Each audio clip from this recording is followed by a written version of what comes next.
Hello नमस्कार दोस्तों। आज हम बात करेंगे एक्ट 4 के सीन 4 की। देखिए, बिना समय बर्बाद करते हुए फालतू में इंट्रोडक्शन देना और ये सब नाटकबाजी करने से कोई फायदा वाली बात नहीं है। और सीधे काम की बात करें तो अच्छा रहता है, टाइम भी बचेगा। तो एक्ट 4 के सीन 4 की बात करेंगे। और ये कंट्री है नियर बिरनमवुड। तो अब ये सेटिंग इसकी रखी गई है। देखिए, ड्रम बज रहे हैं, झंडे आ रहे हैं। मैलकम, सिवर्ड, यंग, जो सिवाड़ है, मैकडफ है, मेंटियथ है, कैथनेस है, एंगस है, लेनॉक्स, रॉस और सोल्जर्स आगे बढ़ते हुए, मार्चिंग करते हुए सब लोग आगे बढ़ रहे हैं। मैलकम क्या कह रहा है, देखो।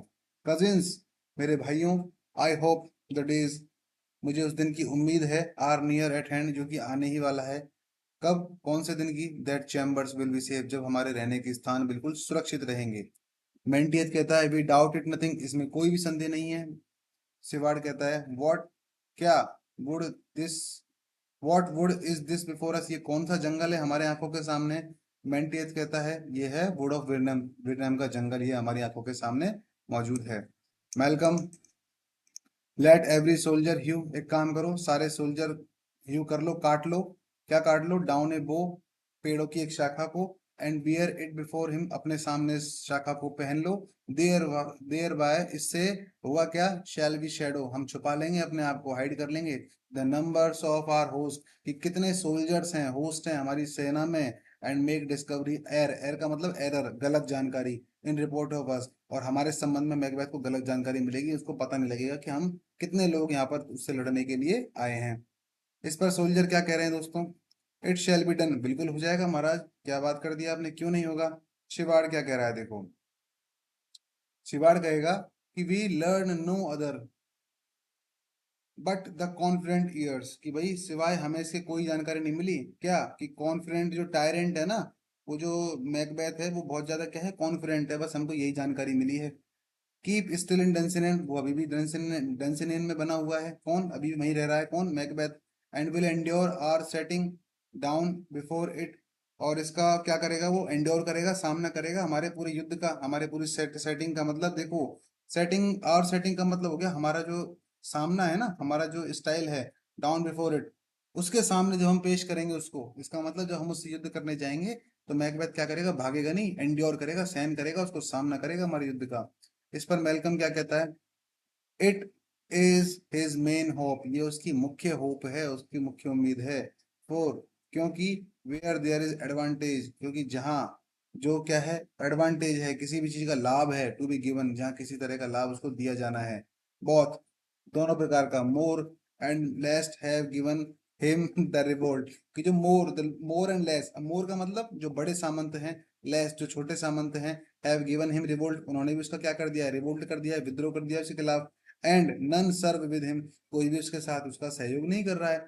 बट लेकिन, कॉन्स्टेंट थिंग्स, जो मजबूर लोग हैं, मजबूर सैनिक हैं, whose hearts are absent too, वो उसका मदद तो कर रहे हैं, मजबूर लोग बेचारे, लेकिन उनका दिल उनके साथ नहीं है, मैकबेथ के साथ, उनके साथ युद्ध लड़ने के लिए बेचारे क्या करें? मजबूर है, मजबूरी में करना पड़ेगा, उसका साथ देना पड़ेगा, नहीं तो पैसे नहीं मिलेंगे। मैकडफ क्या कहता है? लेट अस जस्ट शेंसर्स, कि भाई एक काम करो, कि भाई हमने पहले क्या करना चाहिए? सबसे पहले हमें जंग करनी चाहिए, उसके बारे में, उसके बाद इस सब चीज के बारे में सोचो। सबसे पहले क्या करो? बस जंग करने की तैयारी करो। अटेंड द ट्रू इवेंट, उस ट्रू इवेंट, उस जंग वाला जो एरिया है, उस जो वार है, उसको अटेंड करो। And put be on industries शोल्डरशिप, और क्या करना है? हमको पुट करना है, हमको धारण कर लेना चाहिए, हमको बनना चाहिए इंडस्ट्रियस, यानी मेहनती, क्या? सोल्जर्स, सिपाही। तो सबसे पहले युद्ध की सोचो तुम, और अपने मेहनतीपन, मेहनतपन की सोचो कि हमको कैसे मेहनत करके उसको हराना है। और शिवाड़, द टाइम अप्रोचेस, अब देखो शिवाड़ क्या कह रहा है कि समय आ रहा है। समय क्या आ रहा है? कि भाई समय आ रहा है, that will due decision make us know, कि भाई ये जो डिसीजन है ना, जिससे हम क्या कर रहे हैं, भली भांति परिचित है, और इससे परिचित हमको करवा कौन रहा है? दैट, दैट मतलब ये जो समय है, यही तो हमको इससे परिचित करवा रहा है। वॉट वी शैल से, हम जो भी कहते हैं, जो भी कहेंगे। We have and what we owe, जो भी हमारे पास है, जिसको भी हम ओ धारण करेंगे। थॉट्स, जो विचार हैं, स्पेक्यूलेटिव, उनका अनुमान लगाना। देयर अनश्योर होप्स, उनकी अनिश्चित उम्मीदें। रिलेट, रिलेट उससे संबंध रखती हैं। बट लेकिन सर्टेन इशू, कुछ ऐसे मामले हैं, कुछ ऐसे मुद्दे हैं, स्ट्रोक मस्ट आर्बिट्रेट, कि भाई कुछ ऐसे मामले हैं जिनका परिणाम निकल कर आएगा ही आएगा। कि भाई चाहे कोई कितना भी मामला कर ले, कितना भी कुछ कर ले, लेकिन कुछ ऐसे मामले रहेंगे जिनमें मध्यस्थता भी करनी होगी और उनके परिणाम निकल कर आएंगे। कब? जब क्या होगा, आपके सामने और उनके सामने वॉर होगा। तो जिस उद्देश्य के लिए वो यहाँ पर आए हैं, वो उद्देश्य इसका जरूर पूरा होगा। तो दोस्तों, ये था आपका छोटा सा सीन। अब इसी सीन को हम आगे बढ़ाते हुए इसी में एक्ट 5 को भी कंसीडर करते हैं, कवर करते हैं और इसको देखते हैं। एक्ट 5 डंसिनेन है, वही with in the castle, castle का एरिया है। मैकबेथ, सेटन, सोल्जर्स और ड्रम और कलर्स यहाँ पर, यानी कुछ फ्लैग्स वगैरह यहाँ पर आके आ जाते हैं। मैकबेथ क्या कहता है? Hang out our banners on the outward walls. एक काम करो, हमारे जो बैनर्स है ना, उनको एक काम करो, बाहर की दीवार पर लटका दो। मैकबेथ कह रहा है इस बात को। और कौन सी बाहर की दीवार? कैसल की दीवार। द क्राइज स्टिल, लगातार चीखों की आवाज आ रही है। दे कम, कौन सी चीखों की? कि वो आ रहे हैं। आर कैसल स्ट्रेंथ, हमारे जो कैसल की जो शक्ति है ना, वे लाफ, हंसेगी उन पर। ए सीज, जो वो सीज कर रहे हैं ना हमारे को, जो घेराबंदी कर रहे हैं हमारे किले के चारों ओर, टू स्कॉन, बेइज्जती पाने के लिए। यानी हमारा कैसल जब देखेगा, जो कि महान कैसल है, कि मुझ पर घेराबंदी कर रहे हैं, तो एक किला भी हंसेगा उनके ऊपर। हेयर लेट देम लाई, एक काम करो, उनको आने दो, स्टे, उनको रुकने दो। लाई का मतलब स्टे। हेयर, तो उनको एक काम करो, यहाँ आओ, उनको रुकने दो। टिल फेमाइन, फेमाइन, जब तक कि क्या ना हो जाए, भुखमरी। एंड द एज, एज का मतलब बुखार। ईट देम अप, जब तक कि भूख और सर्दी की वजह से वो खुद ना मर जाएंगे ना, तब तक उनको आने दो आराम से, कोई टेंशन ना है, खुद भागेंगे अपने आप। वर दे नॉट फोर्स्ड, अब ये क्या कह रहा है देखो मैकबेथ, कि वर दे नॉट फोर्स्ड, कि वो जो सामने वाली सेना है ना, वो ज़्यादा फोर्स्ड, ज़्यादा ताकतवर नहीं होती। विद दोज, उन लोगों की वजह से ताकतवर हुई है ये लोग, ये जो सेना है। दैट सोल्जर्स, की दैट शुड बी आर, जो हमारे जो सैनिक थे ना, वो उनकी तरफ जाकर मिल गए, इसलिए उनकी सेना क्या हो गई? ज़्यादा ताकतवर हो गई। वी माइट हैव मेट, हम सामना करते उनका, डैम ड्रेडफुल, भयानक तरीके से। और बियर्ड टू बियर्ड, मतलब फेस टू फेस उनका सामना करते, यानी दाढ़ी टू दाढ़ी, यानी मैन टू मैन उनका सामना करते हम। एंड बीट, उनको पीट देते। देम बैकवर्ड होम, पीट पीट कर, इतना पीट कर देते, उनको पीछे कर देते और उनको कहाँ घुसने को मजबूर कर देते? उनके घर में। एक cry of woman with in, तभी एक औरत के चिल्लाने की आवाज़ आ रही है। वॉट इज़ दैट नॉइस, क्या आवाज़ है ये? सेटन कह रहा है, it is the cry of women, एक औरत की रोने की आवाज़ है मेरे गुड लॉर्ड। ये क्या मामला चल रहा है? तो इस तरह से वो एक्सेटर निकल जाता है। मैकबेथ क्या बोलेगा? I have almost forgot the taste of fear, अरे यार मैं तो डर की जो फीलिंग है ना, उसको ही भूल गया हूँ, मतलब डर नहीं लग रहा है मुझको। द टाइम हैज़ बीन, एक वक्त ऐसा भी था, my senses should have cooled, कि मेरे सेंसेस बहुत ज़्यादा डर जाते थे, कूल हो जाते थे। टू हियर, जब मैं सुनता था, ए नाइट श्रीक, एक रात की आवाज़, यानी जब कभी रात में कोई इतना डरता था। मैं एक समय तो ऐसा हो गया था, जब डंकन की हत्या करी थी ना उसने, उसके बाद, कि अगर रात को कोई छोटी सी आवाज़ भी आ जाती थी ना, तो भी मैं डर जाता था, लेकिन आज मेरे को फ़र्क नहीं पड़ता। एंड और फेल, फेल ऑन हेयर, अब देखिए ये क्या है, जो सर के ऊपर का जो हिस्सा है ना, जिसमें बाल होते हैं, यहाँ फेल तो स्कैल्प के लिए आया है, जो चमड़ी होती है उसके लिए, और हेयर बाल होते हैं। वुड, और at it dismal treatise, dismal का मतलब गंभीर, ट्रीटाइज का मतलब कहानी, राउज का मतलब उठ जाना। और डर के मारे मेरे बाल खड़े हो जाते थे, उड़ जाते थे, एंड स्ट्रेम्बल, कांपने लग जाते थे, बिल्कुल ट्रेम्बल हो जाता था मैं अपने आप में। As life were in it, जैसा कि बालों में क्या आ गई हो, जान आ गई हो, ऐसे बाल खड़े हो जाते थे मेरे। आई हैव सब्ड, लेकिन अब मैं, आई हैव सब्ड फुल, लेकिन मैं भर चुका हूँ, मेरा दिल अब बिल्कुल क्या हो चुका है, भर चुका है। विद हॉरर्स, डर के साथ, यानी अब मुझे डर नहीं लगता है। जितनी भी डर की जो फीलिंग थी, जिनका जितना भी डर का कोटा था, वो सारा के सारा पूरा हो चुका है, अब मुझे डर नहीं लगता है। डायरनेस, कि जो खौफ है, क्रूएलिटी है, फेमिलियर, परिचित हो गई है मुझसे। टू माई स्लॉटरनेस, सॉरी स्लॉटरस, यानी मुर्दा होने के तौर पर, मौत के तौर पर, थॉट्स की विचार, कि जब मैं मौत के विचारों के बारे में सोचता हूँ ना, तो ये क्रूएलिटी भी मेरे साथ क्या हो गई है, बिल्कुल फेमिलियर हो गई है। कैन नॉट वंस स्टार्ट मी, अब ये क्रूएलिटी भी मुझे चौंका नहीं सकती है, यानी मुझे बिल्कुल डर नहीं लगता है इनके बारे में सोचकर। और फिर री एंटर करता है सेटन। भाई सेटन निकल कर गया था ना, क्या खबर है उसको मालूम करने के लिए। एंटर करता है सेटन। अब वो मैकबेथ पूछेगा ना कि भाई wherefore was that cry, कहाँ से आ रही थी आवाज़, ये बताओ। तो स्वीटन कहता है, the queen my lord is dead, मर गई रानी, और कहाँ से आ रही थी, इसलिए आ रही थी आवाज़। Macbeth, she should have died here after, अरे यार थोड़ी देर बाद मर जाती तो क्या दिक्कत थी, उसको थोड़ी देर बाद मर जाती। तो कितना, मैकबेथ देखो कितना बिल्कुल फीलिंग लेस हो गया है, बिल्कुल इमोशन लेस हो गया है मैकबेथ। क्या करें, बुराई इंसान को ऐसा ही बना देती है। There would have been a time, एक ऐसा समय था, फॉर सच ए वर्ड, यानी अगर ये थोड़ी देर बाद हो जाता तो क्या दिक्कत थी। There would have been a time, ये कोई टाइम थोड़ी है इस तरह के वर्ड्स को कहने का। टुमारो टुमारो टुमारो, कल मर जाती बढ़िया रहता, कल मर जाती बढ़िया रहता, कल मर जाती बढ़िया रहता।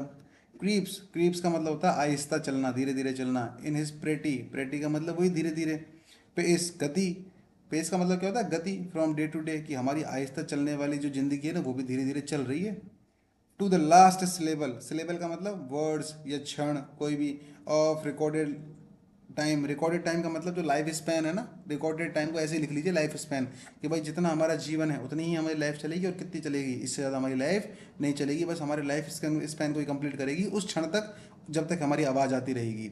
एंड ऑल और यस्टरडेज, और जितने भी हमारे बीते हुए कल हैं, हैव लाइटेड फूल्स, वो क्या करेंगे, वो लाइटेड करते हैं, वो ले जाते हैं उन मूर्खों को, the way to dusty death, किसकी ओर, मृत्यु की ओर। आउट, बुझा दो, आउट बुझा दो इन छोटी छोटी कैंडल्स को। अब देखिए, ये चीज़ यहाँ देख थोड़ा ध्यान देने की बात है कि भाई यहाँ से देखना है आपको, ध्यान मैं थोड़ा नीचे कर देता हूँ उसको, कि यहाँ से देखिए लाइफ से लेकर इसको इम्पोर्टेंट है, थोड़ा ध्यान दीजिए। Life is but A walking shadow, जीवन क्या है, एक वॉकिंग शेडो है। ये क्वेश्चन पूछेगा आपसे कि life is but A walking shadow किसने कहा था, और उसको क्या कहा है, ए पुअर प्लेयर, तो ये किसने कहा था, मैकबेथ ने कहा था। इस चीज़ को आप बहुत अच्छे से ध्यान रखना बस, कि life is a walking shadow पूरा अलग से लिख लीजिए, क्वेश्चन फ्रेम कर लीजिए, कैसे भी कर लीजिए। लाइफ क्या है दोस्तों, एक वॉकिंग शेडो है, a poor player that struts and frets. अब फ्रेट्स का मतलब क्या होता है, जो बेवजह परेशान होना। स्ट्रट्स का मतलब फक्र से चलना, स्ट्रट्स का मतलब फक्र से चलना, फ्रेट्स का मतलब बेवजह परेशान होना, अपॉन द स्टेज, इस स्थिति की ओर, एंड और देन इज हियर्ड नो मोर, इसके अलावा कोई और इसे सुनना ही नहीं चाहता, मतलब कितनी भी आवाज़ें आएँ कोई सुनता ही नहीं है। इट इज़ अ टेल, ये तो एक कहानी है, टोल्ड बाय एन इडियट, जिसको एक पागल के द्वारा, मूर्ख के द्वारा बताया गया था, full of sound and fury, जो कि बहुत सारी आवाज़ों और फ्यूरी, क्रोध से भरी हुई है। सिग्निफाइंग, जो कि मकसद बताती है, नथिंग, यानी कुछ भी नहीं, जिसका मकसद क्या है, कुछ भी नहीं है। तो ये कहानी एक मूर्ख ने सुनाई थी, और इसका मकसद कुछ भी नहीं है। तो इसमें पूरे की पूरे में बस इतना इंपॉर्टेंट है कि life is what A walking shadow, ये किसने कहा था, मैकबेथ का स्टेटमेंट है ये। फिर एंटर करता है एक messenger, thou comest to use thy tongue the story quickly, कि भाई जो तुम कहना चाहते हो जल्दी से कह दो, जल्दी जल्दी कह दो, कि लिख रहा है ना, दाव कमेस टू यूज दैट टंग, कि भाई तुम अपनी जबान को यूज़ करने आए हो यहाँ पर, द स्टोर क्विकली, जल्दी से यूज़ कर लो उसको। तो मैसेंजर इस पर क्या कहता है, gracious my lord, I should report, अरे मेरे मालिक, अरे मेरे प्यारे मालिक, आई शुड रिपोर्ट, मैं रिपोर्ट करना चाहता हूँ इस बात के, दैट विच आई से सॉ, कि जो मैंने देखा, क्या देख लिया मैंने, कितना भयंकर मामला मैंने देख लिया, but know not how to do it, लेकिन मेरे को समझ में नहीं आ रहा कि मैं कैसे बताऊं आपको इस बात को। मैं एक बात कहता है, वेल से, बस कह दे यार, क्या है, बता दे क्या बात है।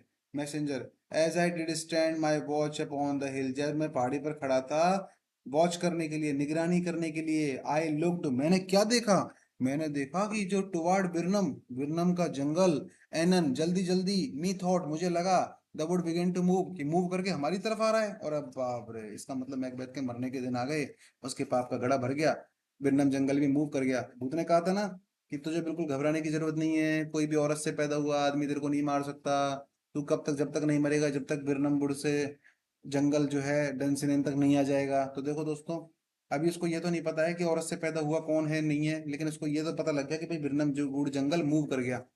सबसे स्ट्रांग पॉजिटिव पॉइंट उसका यही था कि जंगल कहीं मूव नहीं करेगा। हो सकता है कि कोई आदमी मिल जाए जो माँ से पैदा हुआ ना हो, लेकिन जंगल कहीं मूव नहीं करेगा, और जंगल मूव कर गया।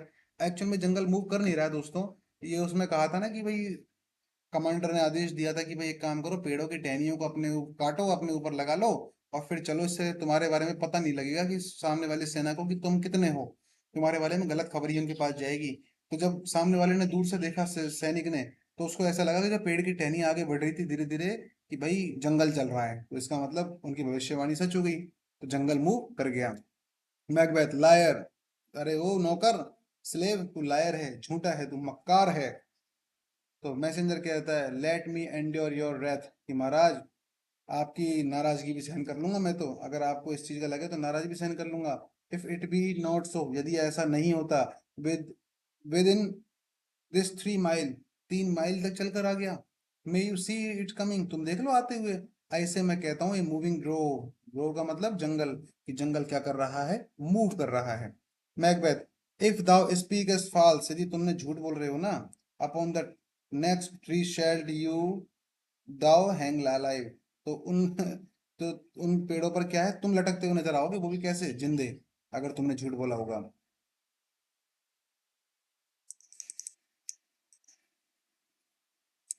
अगर तुमने झूठ बोला होगा तो उन पेड़ पर तुम खुद लटकते आओगे, नजर। टिल फेमाइन क्लिंच दी, कि जब तक क्या होगा, जब तक तुम्हारा जो भयंकर, भाई फेमाइन क्लिंच मतलब जब तक अकाल ना पड़ जाए, अकाल का मतलब जब तक तुम्हारी मौत का अकाल ना हो जाए, यानी जब तक तुम्हारी मृत्यु ना हो जाए तुमको जिंदा ही लटकाएंगे, और जब तक तुम्हारी मौत ना हो जाए तुमको लटका कर रखेंगे अगर तुमने झूठ बोला होगा तो। इफ दाई स्पीच बी सूद, और यदि तुम्हारी बात बिल्कुल सूद रही, हकीकत रही, आई केयर नॉट, तो मैं इस बात की परवाह नहीं करता, if thou does dost for me as such, तो तुम यही सजा मेरे साथ भी दे सकते हो, मुझे ही, अगर तुम्हारी बात सच रही, अगर जंगल चल कर आया होगा तो। आई पोलिट रिजोल्यूशन, कि भाई मैं तो हिल गया अपने इस रिजोल्यूशन, इस बात के हौसले को सुनकर मैं तो अंदर तक हिल गया। एंड बिगिन, और शुरुआत कर दिया मैंने, डाउट करना, संदेह करना, द इक्विवोकेशन, उस झूठी मूठी बातों की तरफ, ऑफ द फिएंड, जो कि मुझे विचों ने बताई थी, विचेस ने बताई थी, दैट लाइक्स द ट्रूथ, जो कि ऐसा लग रहा था कि उन्होंने सच बोला होगा। तो अब मुझे डाउट होने लग गया विचेस की बात पर, यार कहीं ऐसा तो नहीं है मरवा ना दे मेरे को ये। उन्होंने कहा था ना विचेस ने, कि फियर नॉट, डरो मत, टिल, जब तक कि Birnam wood do come to Dunsinane, Birnam wood Dunsinane की तरफ चलकर नहीं आएगा, and now a good comes, and now, और अब जंगल, कम्स टुवार्ड डंसिनेंट, जंगल भी डंसिनेंट की तरफ चलकर आ गया। आम, आम का मतलब देखो, आर्मी भी हो सकता है कि भाई आर्मी आर्मी, या फिर ये कह सकता है कि भाई गिव मी आर्म, मुझे मेरे हथियार दे दो, मुझे मेरा कवच दे दो, एंड आउट, और यहाँ से निकल जाओ। इफ, यदि, दिस मच, दिस विच, ही का मतलब मैसेंजर, अबाउचेज यानी कसम खा रहा है, सबूत दे रहा है, डज अपीयर, अगर ये बात सच है, यानी ये मैसेंजर जिस चीज की कसम खाकर यहाँ बताने आया है, यदि वो बात सच है, there is nor flying hands, तो यहाँ से भागने का कोई फायदा नहीं है, नॉर टेयरिंग हेयर, यानी यहाँ से कोई भागना नहीं है किसी भी तरह से, ना तो यहाँ से जाने का फायदा है, ना यहाँ पर रुकने का फायदा है। आई गिन, यानी मैं बिगिन का मतलब बिगिन, मैं शुरू करूंगा, टू बी अवेरी, अब मैं क्या हो रहा हूँ, बोर हो रहा हूँ, अवेरी का मतलब होता है दोस्तों बोर होना, कि भाई अब मैं क्या हो रहा हूँ, बोर हो रहा हूँ, ऑफ द लाइफ, इस जीवन के बारे में। अभी देखिए सन का मतलब क्या है यहाँ पर, सन का मतलब है लाइफ, अपने इस जीवन के बारे में सुनकर बड़ा ही बोर हो रहा हूँ मैं। एंड विश, और मेरी इच्छा ये है, द एस्टेट, के जो वर्ल्ड है ना, जो मेरा राज्य है, इस संसार के जितने भी एस्टेट हैं, ऑन द वर्ल्ड, इस पूरे संसार में, वर नाउ अंडन, ये क्या हो जाए, डिस्ट्रॉय हो जाए, खत्म हो जाए पूरे के पूरे। रिंग द अलार्म बेल, ऐसा करो, बजा दो तुम तो, घंटियां बजा दो। ब्लो, हवा चलाओ, विंड, बहुत तेज हवा चलाओ। कम आओ, क्रैक, सॉरी रैक, नष्ट कर दो सब कुछ। एट एटलीस्ट, आखिरकार, वी विल डाई, हम मरेंगे, मरेंगे तो मरेंगे भाई। Will harness on our back, लेकिन हम क्या करेंगे, हथियार रखेंगे, इस संकट का सामना तो जरूर करेंगे। देखो हार्नेस का मतलब हथियार भी है, संकट भी है, लेकिन हम इस संकट का सामना करेंगे, डटकर मुकाबला करेंगे, आगे पीछे भागेंगे नहीं, क्योंकि ना तो हमारे पास अब भागने का समय है, ना कुछ और मौका मौजूद है। तो दोस्तों, इसमें हमने 2 एक्ट कर लिए, छोटी सी वीडियो बनी है, और अगली बार मिलेंगे हम नई वीडियो में, जिसमें एक सीन 6 है आपका, छोटा सा ही सीन है वो। अब सीन 6, 7, 8 ऑलमोस्ट बहुत छोटे से हैं, एक वीडियो भी बनाए टोटल, तो 30 मिनट के आसपास की वीडियो बनेगी, और इसमें तीनों की तीनों कवर हो जाएंगे। तो देखते हैं, मिलते हैं अगली बार नए सीन के साथ, नए समय पर। तो चलिए शुरू, आज के लिए बस इतना ही। धन्यवाद। जय हिंद, जय भारत।